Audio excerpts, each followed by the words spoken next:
오늘도 2부 예배 오신 우리 성도님께 십자가의 은혜가 충만하길 간절히 바랍니다. 어떤 공로가 아닌 하나님 주신 그 한량없는 은혜가 우리 성도님의 삶 가운데 차고 넘치시기를 바라고, 또 계획하고 준비하는 모든 일 가운데 선한 능력으로 또 선택받음으로 쓰임받길 간절히 바라겠습니다. 오늘 말씀은요, 크게 다급하였으나 라는 말씀 제목을 가지고 함께 말씀을 나누려고 합니다. 누구 이야기냐? 다윗의 이야기예요. 오늘 이제 사무엘상 30장의 말씀을 보는데요, 사무엘상은 31장으로 말씀이 끝납니다. 그리고 이제는 사울의 시대가 지고 다윗의 시대가 새로 시작하는 시점이에요. 다윗의 시대가 새로 시작하는 그 시점 가운데 마지막 만난 사건이 바로 오늘 사무엘상 30장에 기록된 말씀입니다. 지난주에 말씀을 나눈 것처럼요, 이스라엘과의 전쟁을 할 수밖에 없었던, 참여할 수밖에 없었던 다윗이었습니다. 그런데 하나님께서는 그 상황 속에서 간섭하시고 블레셋의 방백들이 서로 분열하며 서로 나누어짐에 따라서 다윗이 전쟁에 참여할 수 있는 그 위기 가운데 건져주신 이야기가 지난주의 말씀이었습니다. 자신이 아무것도 할 수 없은 그때 하나님께서는 다윗에게 역사하였고, 또 다윗을 건져주셨고 다윗을 구원하여 주신 걸 볼 수 있어요. 더 이상 하나님의 자녀로서 범죄하지 아니하도록 돌이킬 수 없는 죄 가운데 구별된 삶을 다윗에게 허락해 준 걸 볼 수 있습니다. 이제 다윗은 그런 은혜를 받고 어디로 돌아가느냐? 그동안 자신이 거처했던 시글락 땅으로 돌아갑니다. 그런데 다윗을 기다리고 있었던 것은 무엇이냐? 평안함이 아니었어요. 샬롬이 아니었어요. 크게 다급할 정도로 위급한 상황이 돌아가는 그 거처 가운데 기다리고 있었다는 겁니다. 다윗이 크게 다급하게 닥친 위기의 상황은요, 크게 두 가지로 생각할 수 있는데요, 첫 번째 상황은 뭐냐? 자신의 안식처가 아말렉에 의해서 약탈당했다는 사실이에요. 전쟁에 나가고 싶지 않았지만 어쩔 수 없이 나갈 수밖에 없는 상황이었습니다. 그 빈 사이에 누가 쳐들어왔느냐? 아말렉이라는 군사들이 쳐들어와서 자신의 사랑하는 가족을 다 잡아가 버렸습니다. 부모든 아내든 자녀든 다 잡아가 버렸다는 거예요. 더 나아가 그들의 삶 가운데 가지고 있었던 모든 것도 다 빼앗아 가버린 걸 볼 수 있습니다. 아마 타국 생활을 하고 있었던, 또 망명 생활을 하고 있었던 그들이기에 가족이 삶의 이유였을 겁니다. 그 가족을 살리기 위해서 전쟁도 나갔고요, 가족을 먹여 살리기 위해서 때로는 힘든 망명 생활도 버티면서 살았던 사람들이 바로 이 다윗을 따랐던 무리였다는 거예요. 그런데 그 가족이 아말렉에게 잡혀가 버렸습니다. 언제 노예로 팔릴 수 있는 그런 상황에 놓이게 되었다는 거예요. 그리고 모아두었던 재산을 한순간에 잃어버렸기 때문에 그들의 삶은요, 이제 소망이 없는 삶이 되고 말았다는 겁니다. 아마 타국 생활이었기에, 또 도망자에서 망명자로 이 타국에 왔기에 그들의 마음은 언젠가는 고국으로 돌아가기를 원하는 마음이었을 겁니다. 떠날 때는 도망자의 삶이었어요. 약한 자의 삶이었어요. 억울한 자의 삶이었어요. 그러나 이제는 고국으로, 또 하나님의 약속의 땅으로 언젠가는 돌아갈 때는 내 삶 가운데 성공을 자랑하기를 원하는 마음으로 그동안 여러 모양으로 아끼며 또 틈틈이 모으기 시작했을 거예요. 그리고 그들은 그 재산을 잘 간직하고 있었을 겁니다. 그런데 아말렉 군사들이 와서요, 그들의 재산을 한순간에 불태워버리고 다 약탈해 가버린 거예요. 그들의 심정을 오늘 본문 4절은 이렇게 기록합니다. 울 기력이 없도록 소리를 높여 울었더라.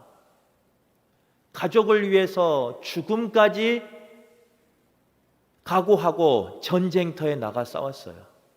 가족을 살리려고 어떤 모멸을 다 이기면서까지, 오해를 이기면서까지, 억울함을 이기면서까지 끝까지 버텼어요. 그리고 고국으로 돌아갈 그날을 생각하며 아끼며 모은 재산이었어요. 그런데 그것이 한순간에 사라지고 나니까요, 울 기력이 없을 정도로, 소리 높여 울 정도로 그들은 애통했다는 거예요. 다윗을 따르는 무리만 애통한 게 아니었습니다. 다윗도 아내를 잃었고 모든 것을 잃었기에 다윗 또한 애통한 상황이었습니다.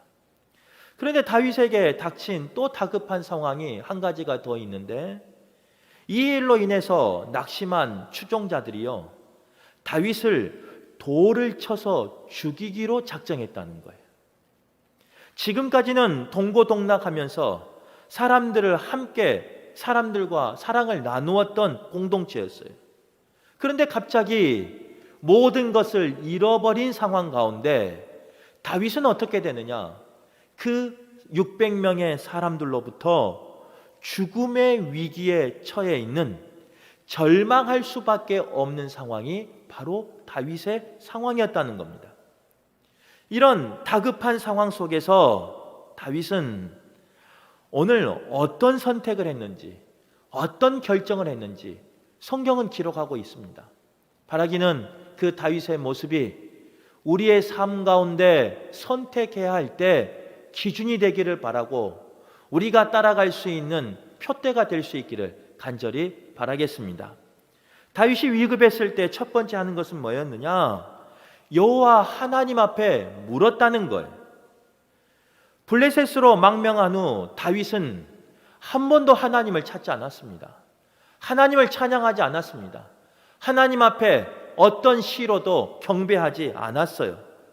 하지만 크게 다급하여서 목숨이 위태로워지기 시작하니까요, 다윗은 누구를 찾기 시작했느냐?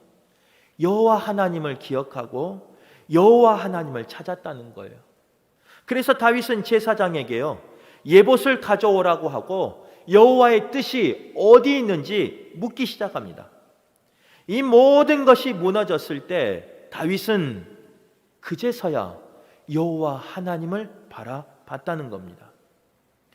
자신을 죽이려는 사람들 앞에서 두려워 떨었던 모습이 아니라, 지금까지 자신을 도와주시고 이끌어 주셨던 여호와 하나님을 기억하고 그 여호와 하나님의 은혜를 입어 여호와 하나님 앞에 다시 묻기 시작했다는 거예요. 그러자 하나님께서는요, 여호와께서는요, 다윗에게 승리를 약속해 주십니다.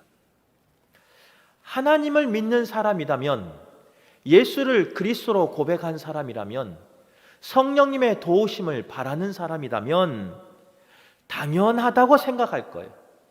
힘들고 어려울 때 하나님 앞에 기도하는 게 당연하다고 생각할 거예요. 그리고 그렇게 해야 된다라고 우리는 말할 거예요.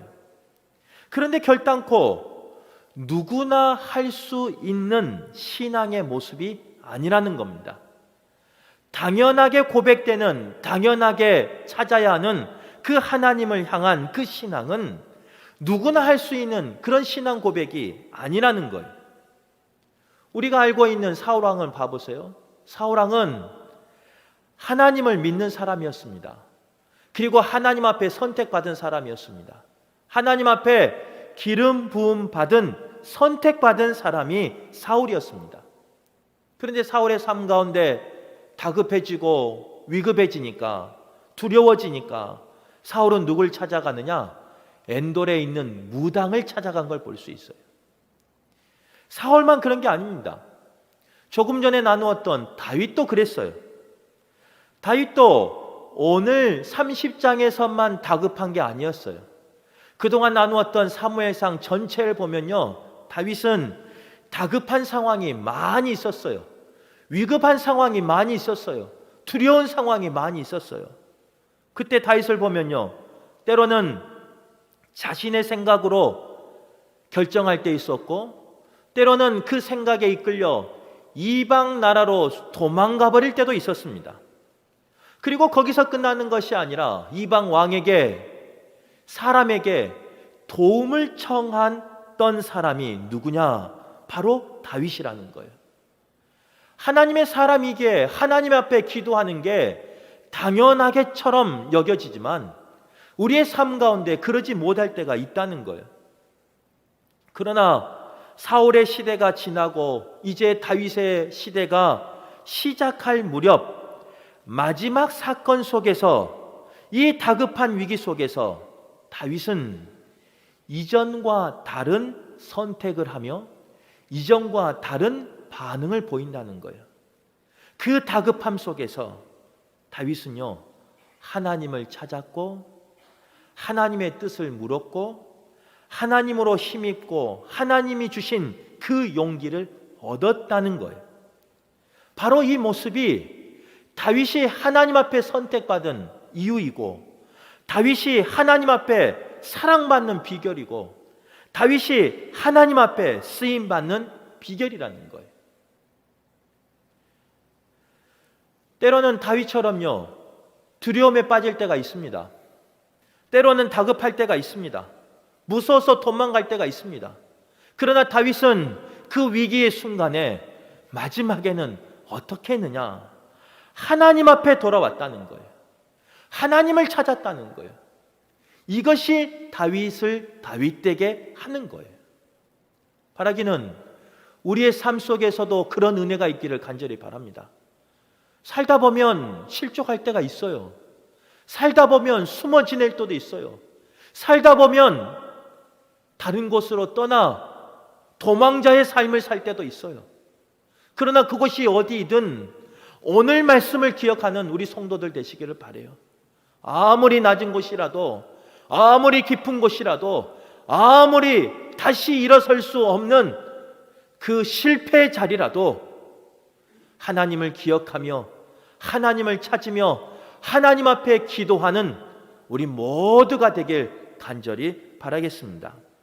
두 번째로요, 다윗은 이 위급한 상황에 먹이고 마시게 했다는 겁니다.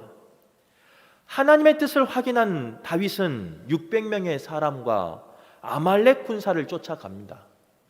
아말렉 군사들은 그 잡은 노예들을, 그러니까 가족들을요, 언제 팔아버릴 줄 모르는 상황이에요. 다급한 상황이에요.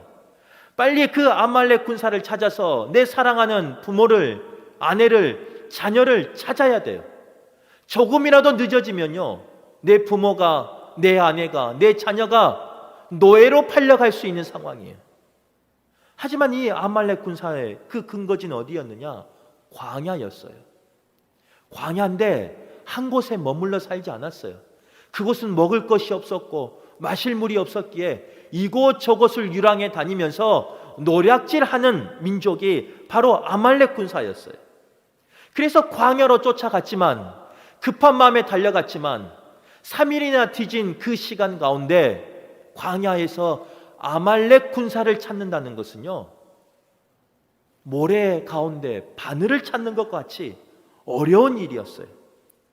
하지만 가족을 살리기 위해서 그들은 광야로 뛰쳐나갑니다. 모래바람이, 칼바람이 나를 부딪혀도 그 바람을 이기며 나갑니다.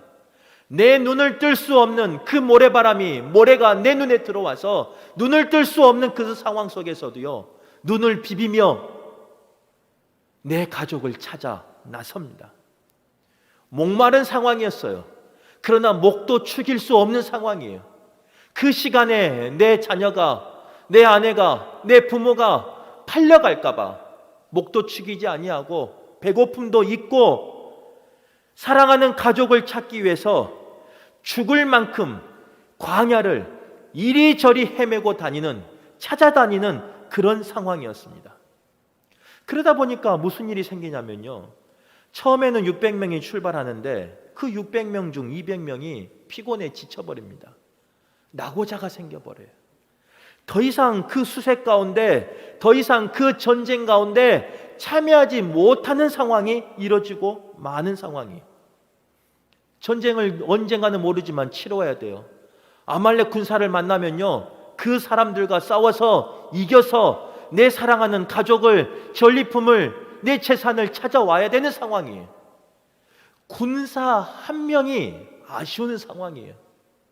병든 사람이라도 아쉬운 상황이에요.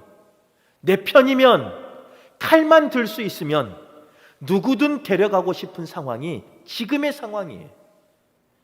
그런데 도저히 못 가겠다는 그 200명을요 다윗은 어떻게 하느냐, 부솔 시내 그대로 남겨두고 쉬게 하고요, 계속해서 나머지 400명과 함께 추격에 나갑니다. 그런데 추격에 나가는 가운데 또 누구를 만나느냐, 병들어 버림받은 애굽 소년을 만나요. 그런데 그 소년을 만나고 다윗이 한 행동이 바로 오늘 두 번째 제목이에요. 먹이고 마시게 했다는 거예요. 사람들은 마음이 다급해지고 바빠지면요 주위를 돌아볼 여유가 없습니다. 다급하고 바쁘면 나에게만 집중하는 것이요 사람의 마음이라는 거예요. 그래서 만약 오늘 같은 상황이, 다윗에게 임한 상황이 나에게 닥쳤다면, 그 다급하고 위급한 상황이 나에게 닥쳤다면요 아마 우리는 이랬을 거예요. 나고 하는 200명을 향해서요, 너는 그것도 못하냐? 하면서 버럭 화를 냈을 거예요. 너만 힘드냐? 나는 더 힘들다 하면서 내 마음속 깊이 있는 그 감정을 드러냈을 거예요. 또한 병들어서 버림받은 그 사람을 보면요, 지금은 내 가족을 살려 하기에 지금은 내가 바쁘니까 하면서 스스로를 위로했을 거예요. 변명했을 거예요. 더 나아가 아마 그에게 다음에 도와줄게 라고 말하면서 그 자리를 피해버렸을 거예요. 그러나 오늘 본문에 나온 다윗은요 그러지 않았다는 거예요. 피곤에 지쳐있는 그 병사들의 마음을 헤아리는 사람이 다윗이었고, 어려움에 처한 버림받은 그 병든 소년을 먹이고 마시게 한 사람이 다윗이었다는 겁니다. 오늘 본문은요 변화된 다윗의 모습을 우리에게 말하고 있습니다. 아무리 바빠도, 아무리 내가 힘들어도, 아무리 내가 다급해도 이웃을 돌아보라는 하나님의 음성인 거예요. 아무리 내가 바쁘고 힘들고 다급하고 쓸 것이 없어도 아파하는 다른 민족을 돌아보라는, 힘없는 그 어린 소녀, 힘없는 다른 민족을 돌아보라는 하나님의 음성이에요. 오늘 우리가 특별히 산불 피해를 당한 지역을 위해서, 또 전쟁 중에 있는 우크라이나 그 민족을 위해서 구제헌금을 하는 작정한 날입니다. 그런데 한번 생각해 보세요. 우리 장로님들은 아시겠지만요 이것은 당회에서 결정하고요 그리고 날짜를 정했어요. 그런데 오늘 이 사무엘상 30장의 말씀은 오늘 전하려고 기다렸던 말씀이 아니라는 거예요. 차근차근 말씀을 전해오다 보니까요 이상하게 이웃을 향해, 다른 민족을 향해, 애통하는 그들을 향해 헌금을 작정하는 그 시간에 오늘 이 말씀이 선포되고 있다는 거예요. 이 말씀은 다윗을 통해서 나에게 주신 말씀입니다. 다윗을 통해서 우리에게 주시는 말씀입니다. 다윗을 통해서 우리 금호교회에 주시는 말씀이라고 저는 믿습니다. 코로나 때문에 얼마나 힘드세요? 내 쓸 것도 부족한 상황이에요. 죄송한데 우리 교회 쓸 것도 부족한 상황이에요. 내 자녀 학비 대기도 벅찬 상황이에요. 내 사업 읽어가기도 힘든 상황이에요. 내 직장에 있는 직원들 월급 주기도 벅찬 상황이에요. 물가는 계속 오르고 월급은 동결되거나 내려버리는 그런 상황이에요. 도저히 여유가 없는 상황이고 도저히 주위를 돌아볼 수 없는, 나만 생각할 수밖에 없는, 내 가족만 생각할 수밖에 없는 그런 상황이에요. 그런 상황 가운데 놓인 우리에게 오늘 다윗을 통해서 하나님은 분명히 말씀하고 있습니다. 아무리 바빠도, 아무리 내가 힘들어도, 아무리 내가 다급해도 내 이웃을 돌아보라는 거예요. 전쟁 중에 있는, 슬픔 중에 있는 그 민족을 위해서 기도하며 내 것 나누라는 거예요. 바라기는 이 음성이 들리는 우리 모두가 되길 간절히 바랍니다. 그래서 힘들지만 하나님 주신 그 마음을 깨달아 하는 분들 되시길 바라고, 그 사명을 감당하는 우리 교회가 되길 간절히 바라겠습니다. 세 번째로요, 이렇게 다급한 가운데 다윗은 어떻게 하였느냐? 같이 분배하였다는 겁니다. 다윗은 하나님의 약속대로 아말렉과의 전쟁에서 대승을 거둡니다. 그래서 빼앗겼던 모든 것을 다 찾아오고요, 이제는 그들 것까지 전리품으로 찾아옵니다. 그리고 나의 사랑하는 부모, 나의 사랑하는 아내, 자녀까지 다 다시금 찾아 이제 다시 시글락 땅으로 돌아가는 상황이에요. 기쁨과 환희가 가득한 시간이었을 겁니다. 그런데 그 기쁨과 환희는요, 머지않아 깨져버려요. 돌아가는 가운데 낙오된 200명을 만나죠. 그 200명을 만나고 나니까 또 다른 문제가 생기기 시작해요. 이제 집에 돌아가셔서 30장을 천천히 읽어보세요. 무슨 문제가 생기냐? 지금까지는 외부적인 문제였어요. 승리하고 나니까 이제는 내부적인 문제가 생겨요. 우리의 인생도 비슷할 때가 있습니다. 산을 하나 넘으면 또 산이 기다리고 있고요, 고비를 하나 넘으면 또 고비가 기다리고 있어요. 어려움을 하나 넘기면 또 다른 어려움이 있어요. 시험을 하나 이기면 또 다른 시험이 내 마음을 콱 막아버릴 때가 있습니다. 그래서 답답할 때가 있어요. 다윗이 그랬을 거예요. 전쟁도 급했는데 이겼어요. 찾아왔어요. 이제 기쁨만 누리면 되는데 그 가운데 어떻게 된 줄 아세요? 이제는 그 400명이 뭐라고 말하느냐? 낙오된 200명에게 저들에게 우리가 가져온 전리품을 나눠주지 말자는 거예요. 가족은 그들에게 돌려보내되 전쟁은 우리가 해서 우리가 이겼으니까 그 전리품은 주지 못하겠다는 거예요.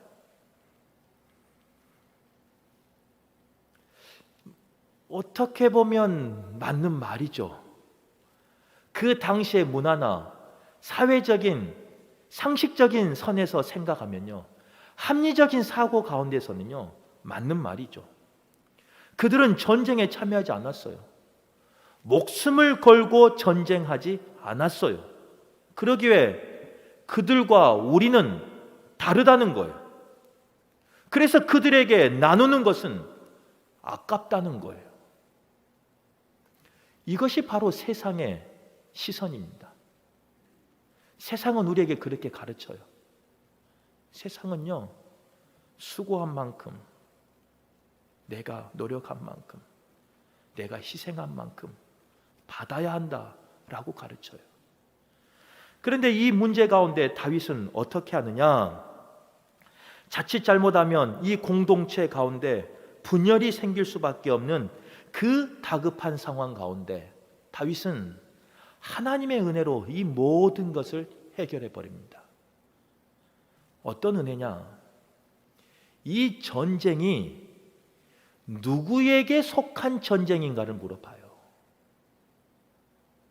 이 전쟁은 사람이 이긴 전쟁이지만 사람에게 속한 전쟁이 아니라는 거예요. 하나님에게 속한 전쟁이라는 거예요.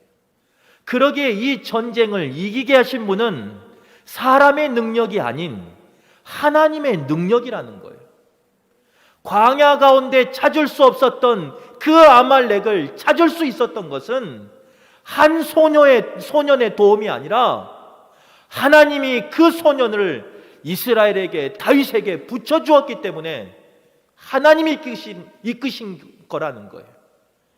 이길 수 없는 그 광야 가운데 전쟁에서 내 사랑하는 가족을 찾을 수 있었고, 전리품을 가져올 수 있었고, 내 재산을 다시 찾을 수 있었던 것은 뭐냐? 나의 능력이 아닌, 우리의 능력이 아닌, 우리의 지도력이 아닌 하나님의 은혜라는 거예요. 다윗은 그걸 말하고 있어요. 그런데 이 400명은요 아니대요. 내가 했대요. 우리가 했대요. 그래서 이것은 내 것이고 우리 거대요.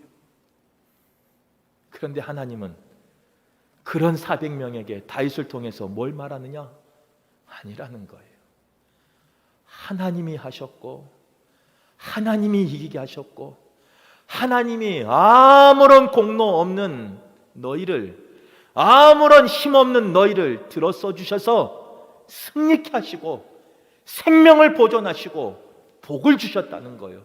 그러기에 그 복은 너만을 위한 복이 아니라, 우리만을 위한 복이 아니라 공동체 모두의 복이라는 거예요. 이게 하나님의 법칙입니다. 그런데 세상은 늘 유혹해요. 요즘 문제가 되고 있는 세습의 문제가 있어요. 세습 문제는요, 교회 안에만 있는 게 아닙니다. 세상에도 마찬가지예요. 그런데 그 세습의 문제의 결정적인 이유가, 시작이 뭔지 아세요?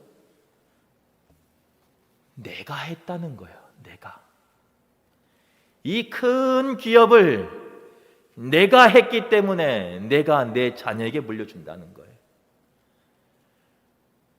부흥하는 교회도 내가 했다는 거예요.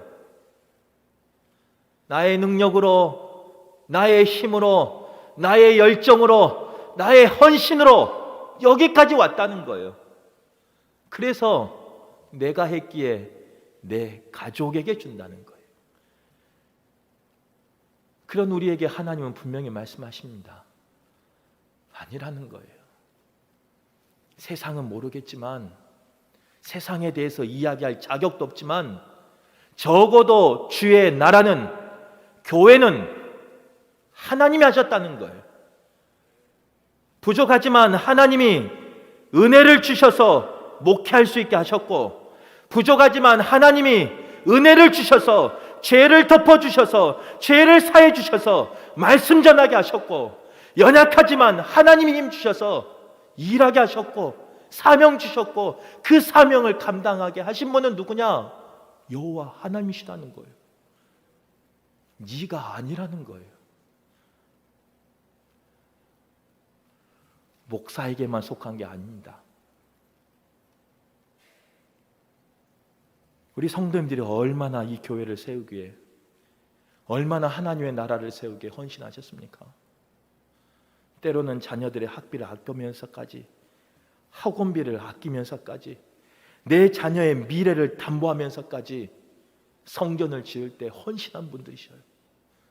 그 벽돌 한 장 한 장을 올리기 위해서요, 남편 모르게, 아내 모르게 자녀들 거 빼어서 내신 분들이 성도님들이세요.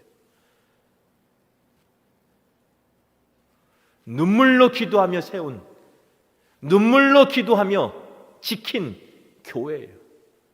그래서 우리는 가끔 속아요. 내 것인 것처럼 속아요. 그래서 내 말을 들어야 한다 라고 생각할 때가 있다는 거예요. 그런 우리에게 하나님은 뭐라고 말씀하시냐? 아니라는 거예요. 물론 우리의 손길을 통해서 일하셨지만 그 모든 것을 공급하신 분은 하나님의 한량없는 은혜라는 것을 잃지 않는 우리 모두가 되길 간절히 바랍니다. 그래서 오직 하나님만 주인 되시는 그런 교회 되시기를 바라고, 우리의 삶 되시기를 바라고, 주인 되신 하나님이 나에게 거저 주셨기에 때로는 힘들고 어려운 이웃을 위해, 민족을 위해 힘들지만 다급하지만 나눌 수 있는 우리 금호교회 성도들 되시길 간절히 바라겠습니다.